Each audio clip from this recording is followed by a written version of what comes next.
Hi, everyone. Welcome to Join Mark for today's topic about the Iran war, which was supposed to be quick but has dragged on for over a month now.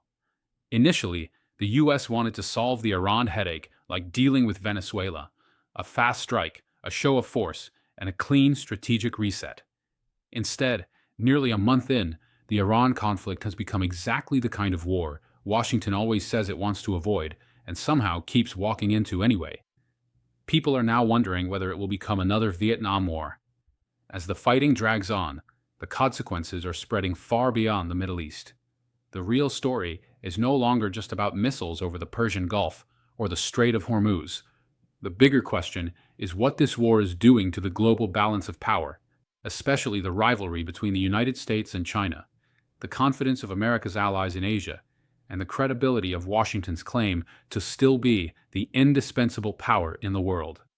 For years, American strategists have repeated the same line.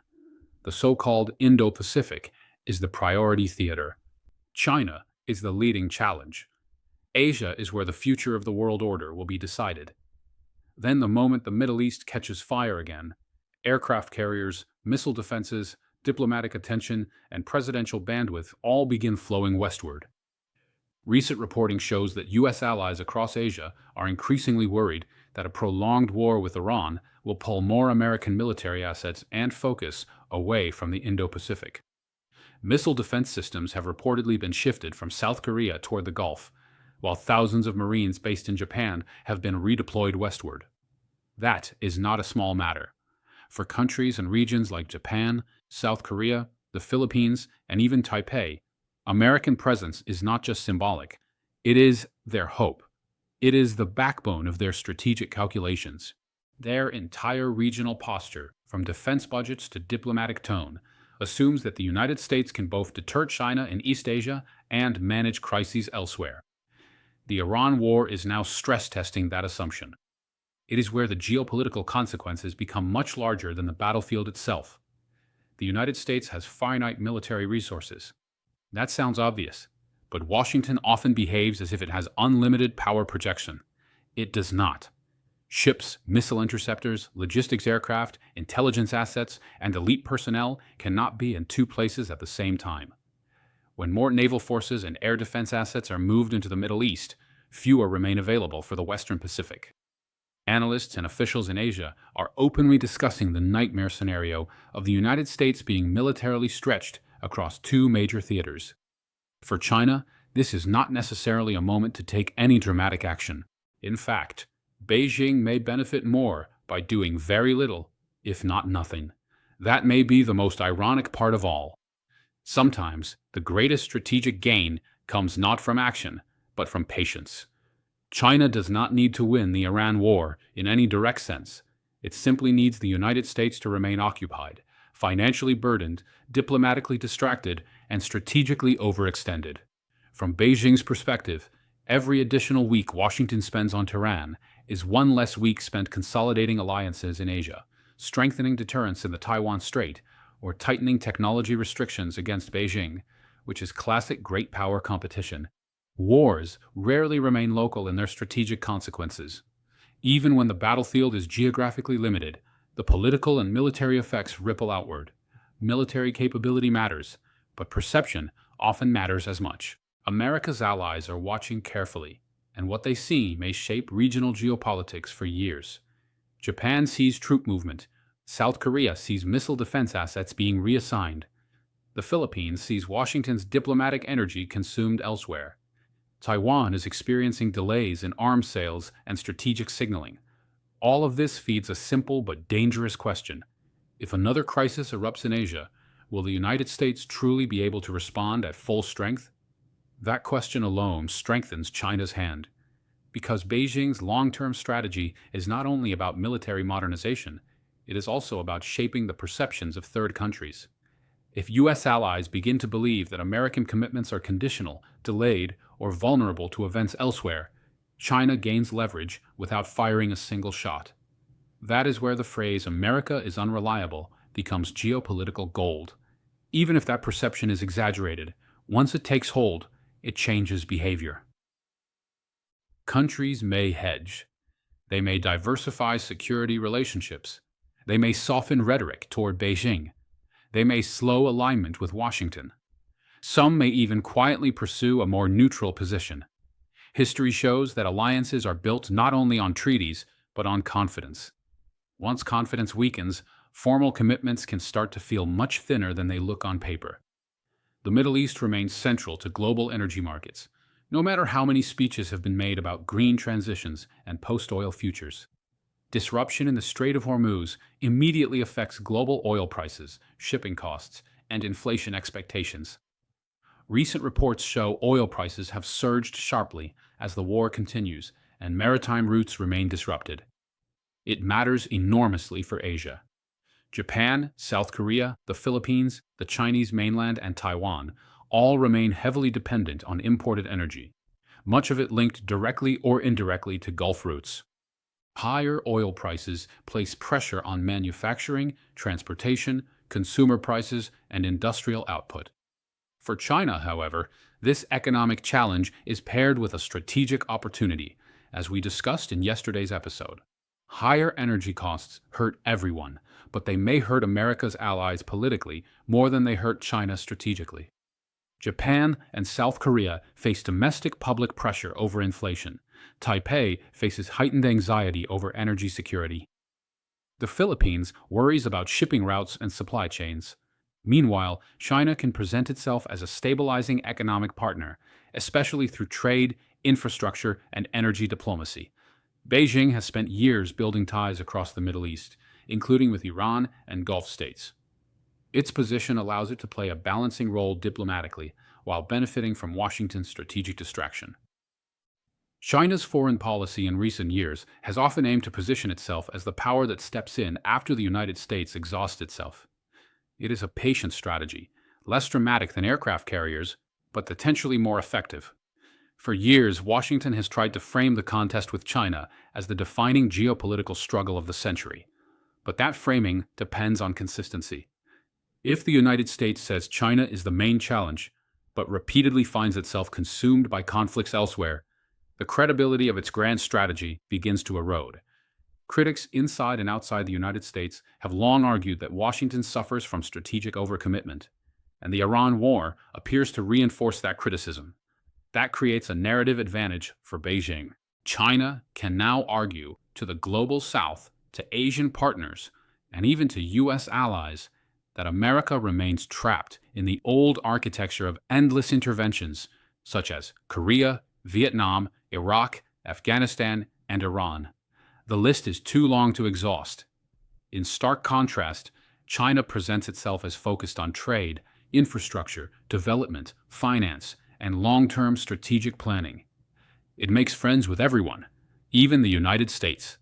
Of course, Beijing's own ambitions are hardly altruistic, but in geopolitics, perception often beats purity.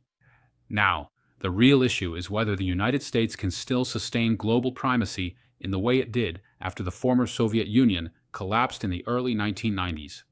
The short answer is that the Iran war raises serious doubts. Global dominance is not just about military power. It is about the ability to manage multiple crises simultaneously without visibly weakening in any theater. It is about convincing allies that commitments remain solid. It is about deterring adversaries across multiple regions. It is about economic resilience under stress, and it is about political cohesion at home.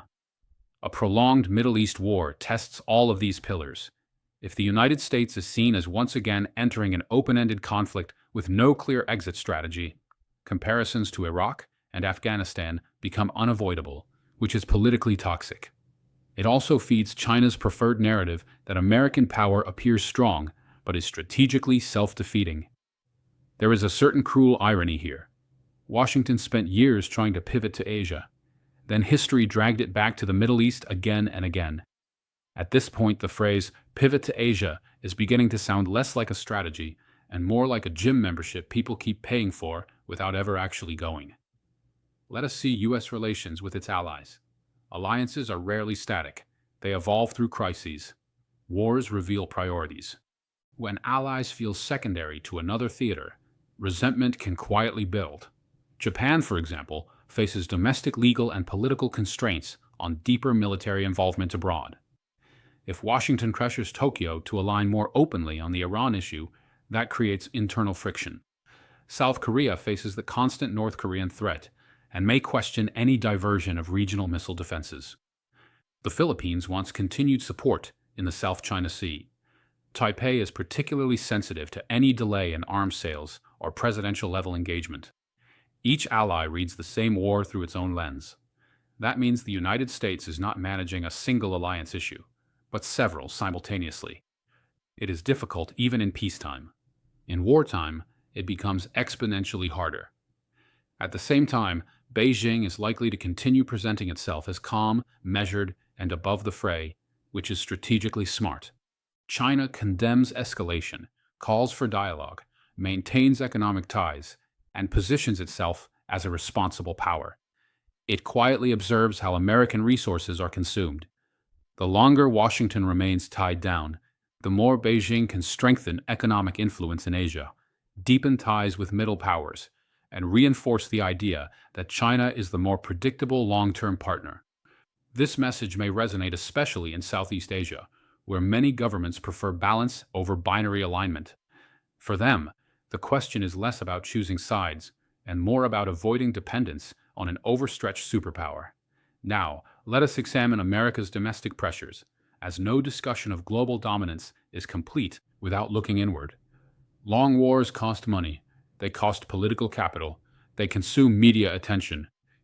The Iran war has become unpopular domestically, and it has weakened the Trump administration's broader foreign policy agenda, including its China strategy. Congressional debates over military spending, alliance commitments, and defense industrial capacity could intensify. If Trump loses the coming midterm election, he will become a lame duck, and as a result, it is also about political sustainability. Can Washington maintain long-term strategic focus while managing repeated crises? That question is now front and center. And here is where the humor writes itself. America's strategic doctrine says China is the future threat. Its military deployments say the Middle East is still the present headache. Its political memory says this movie has been seen before. Its allies are nervously checking whether the sequel will be longer than the original. Still, the most sensitive issue in the US-China rivalry is Taiwan. Any perception that American attention is divided can influence calculations in Taipei, Beijing, Tokyo, and Washington. The DPP's confidence depends heavily on the U.S. support. Delays in arms sales, postponed high-level meetings, or ambiguous signaling can amplify uncertainty. China does not need to alter its immediate posture. The mere existence of uncertainty already shifts the strategic environment.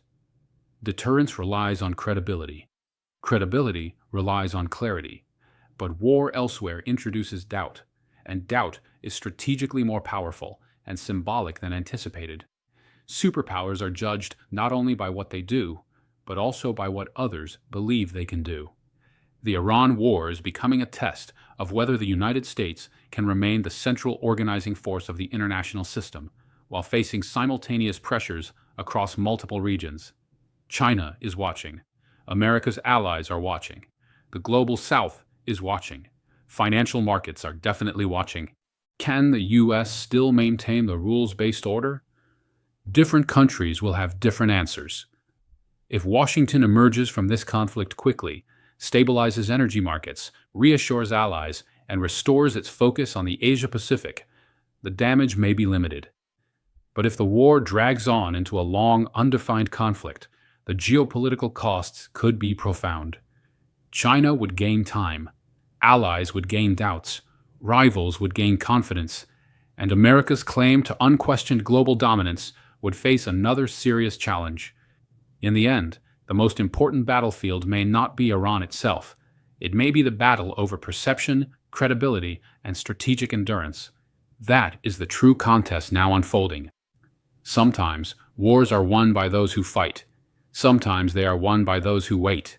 And right now, Beijing seems perfectly happy to let Washington do the hard part. History, after all, has a dark sense of humor, especially when empires insist on repeating their favorite mistakes.